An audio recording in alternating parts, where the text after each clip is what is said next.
আসসালামু আলাইকুম রহমতুল্লাহ। প্রিয় দর্শক, জুলাই সনদ বাস্তবায়ন না করায় বিএনপির উপরে ক্ষোভ জ্বাললেন আল্লামা মামুনুল হক সাহেব। মামুনুল হক সাহেব কি বলেছেন প্রিয় দর্শক, আপনাদেরকে ভিডিও ক্লিপ দেখাবো। প্রিয় দর্শক, তিনি সংসদে হাসানাত আব্দুল্লাহ যে বক্তব্য দিয়েছিল প্রিয় দর্শক, যে গাং পার হয়ে যাওয়ার পরে মাঝি কোন দুলাভাই, এই বক্তব্যটি আপনারা সবাই শুনেছেন এবং খুবই চমৎকার বক্তব্য দিয়েছিলেন এবং বিএনপিকে কঠিন জবাব দিয়েছিলেন হাসানাত আব্দুল্লাহ। প্রিয় দর্শক, সেই বক্তব্যের জের ধরেই আল্লামা মামুনুল হক সাহেব তিনি প্রিয় দর্শক একটি চমৎকার বক্তব্য দিয়েছেন এবং বিএনপির গোমর ফাঁস করে দিয়েছেন যে আসলে প্রকৃতপক্ষে জুলাই আসলে বিএনপির ব্যর্থতা ছাড়া কোনো সফলতা নাই। জুলাই যদি তারা আয়নাতে নিজেদের চেহারাটা দেখে, সেখানে তাদের কোনো কৃতিত্ব নাই, সেখানে তাদের কোনো আপনার কি বলবো, তাদের কোনো কন্ট্রিবিউশন নাই, সেখানে তাদের কোনো অবস্থান নাই। ব্যর্থতা ছাড়া তো তাদের আর কোনো ভূমিকা নাই, যার কারণে তারা এই জুলাইকে গ্রাহ্য করতেছে না, পাত্তা দিচ্ছে না, জুলাই গণভোটকে পাত্তা দিচ্ছে না।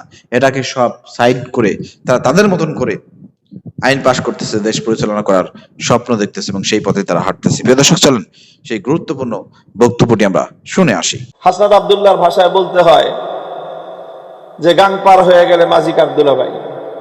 এখন আর চিনো না তোমরা মাঝিদেরকে।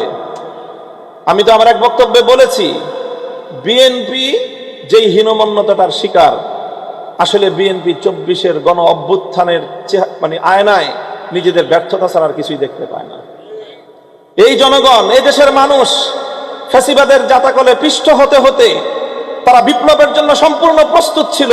তারা বিএনপির দিকে তাকিয়েছিল যে বিএনপি নেতৃত্ব এই জনগণকে বিপ্লবের জন্য নেতৃত্ব দিবে, কিন্তু বারবার জনগণ এই বিএনপির নেতৃত্বের কাছ থেকে তারা ভীরু কাপুরুষতা সুলভ আচরণ পেয়েছে। ঈদের পরে আন্দোলন হবে, ঈদের পরে আন্দোলন হবে, ঈদের পরে আন্দোলন হবে। বাংলাদেশে আর 15 বছরে বাংলাদেশের আকাশে ঈদের চাঁদ উঠে নাই, আর বিএনপির আন্দোলনও আসে নাই। শেষ পর্যন্ত আমাদের ছাত্ররা তারা বাধ্য হয়ে রাজপথে নেমেছে, তারা নেতৃত্বের দায়িত্ব নিজেদের কাঁধে তুলে নিয়েছে। বাংলাদেশের মানুষ তখন নতুন আস্থায় আবার রাজপথে নেমেছে। তখনই সেই বাংলাদেশের বিপ্লবের মহাকাব্য তৈরি হয়েছে। স্যার, একটারে গুলি করলে একটাই যায়, বাকিটি যায় না। বিএনপি নেতৃত্ব কি করেছে? 28 অক্টোবর সর্বশেষ, 28 অক্টোবর না, নয়াপল্টনে যে সমাবেশ হলো। প্রিয় দর্শক, খুবই চমৎকার ভাবে আল্লাহ মামুনুল হক সাহেব জবাব দিয়েছেন। ঈদের পরের আন্দোলন, ঈদ আর আসে না, আন্দোলনও আসে না। প্রিয় দর্শক, ওবায়দুল কাদের, কাউয়া কাদের যাকে বলা হয়, আওয়ামী লীগের সাবেক সাধারণ সম্পাদক কাউয়া কাদের, সে কিন্তু বারবার বলতো, বিএনপিকে নিয়ে হাসি রহস্য ঠাট্টা করতো যে ঈদের পরে আন্দোলন। মির্জা ফখরুল ইসলাম আলমগীর, ঈদের পরে আন্দোলন আপনাদের কোথায়? ঈদের পর ঈদ আর আসলো না, আন্দোলন হইল না।